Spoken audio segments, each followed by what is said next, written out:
Ito nga bang Barangay Hinebra ngayon ay kukuha ng isang center at big man dito sa darating na draft.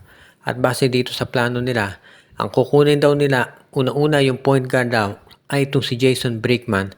At pagdating naman dito sa center, itong si Quentin Brown. Yan daw ang pinaplano ngayon nitong Barangay Hinebra. So, masusolusyonan yung dalawang hinaharap ngayong problema ni Coach Tim Cone. Unang-una yung sa center, obvious naman na ito talaga ang kinakailangan number 1 priority ng Hinebra. Nakita natin dito sa serye kontra sa San Miguel, na hirap ang Hinebra kapag nauupo si Japet Aguilar dahil wala silang pang matchup dito kay Junmar Fajardo. Siyempre, kahit naman pumasok si Quentin Brown dyan, mahihirapan niya makipag-matchup 1-on-1 kay Junmar. Pero importante dito kung meron ka pang isang 6'10 center, at least magagamit mo yan kahit papano para mas-slow down si Fajardo. At yan talagang hinahanap ngayon nitong Barangay Hinebra. So kung makukuha nila si Quentin Brown, magiging isa to talaga dito sa malaki ang iaambag para sa Barangay Hinebra.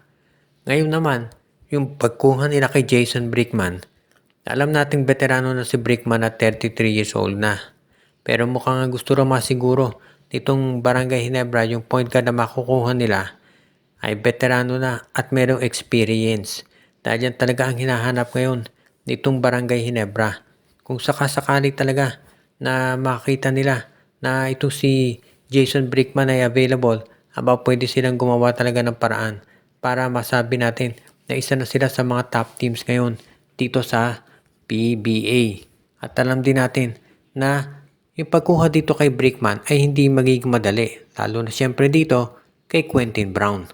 Para ito'y magawa ng Hinebra, kinakailangan nilang gumawa ng mga trades para ma-acquire yung matataas na mga draft picks. Unang-una, pwedeng gamitin Hinebra na trade assets yung marami nilang players. Number 1 dyan si Maverick Hanmisi. Pwede nilang i-trade si Maverick Hanmisi para dito sa draft pick ng Northport. At sabi nga nung iba, kung talaga magaganda yung magagaling talaga mga rookies na sasali sa draft, pwede na rin nilang i-trade itong si Jamie Malonzo para doon sa number 1 pick sa draft. So, ibig sabihin nito, marami talagang pwedeng gawin itong Barangay Hinebra. Kung ayaw nilang i-trade si Jamie Malonzo, pwede si Maverick Hanmisi, Ben Adamos, Jeremiah Gray, Isaac Go, Jason David, Ralph Koo, Von Pesumal. Maraming mga players sa Hinebra na pwede nilang bitawan. Kaya ibig nitong sabihin talaga, ang kinakailangan lamang ng Barangay Hinebra ay masiguro na magiging tama yung moves nila. Nakikita rin natin na itong Barangay Hinebra hindi basta-basta yan gagawa ng trade kung hindi sila sigurado. At syempre, bukod sa pag-trade, alam din natin na Barangay Hinebra ngayon ay tumitingin dito sa mga free agents na pwede nilang maisama sa lineup nila. Kabilang na si Mike Di Gregorio, Tyrus Hill, pati na rin of course itong si Prince Caperal, yung dating nilang player, si Joseph Taha at iba pa. So dito talaga magiging maliwanag na ang Barangay Hinebra ay seryoso dito sa gagawin nilang pag-ayos ng kanilang roster sa darating na season. Siyempre, nanonood ang Hinebra sigurado dito sa finals at alam natin si Coach Tim kung gusto niya siya ang nandyan.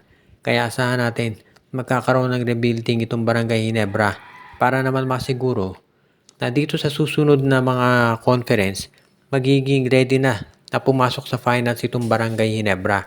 At yan talaga magiging susi sa panalo nila kung sakasakali. At alam din naman natin, hindi basta-basta nagpapatalo itong koponan ni Coach Tim Cone.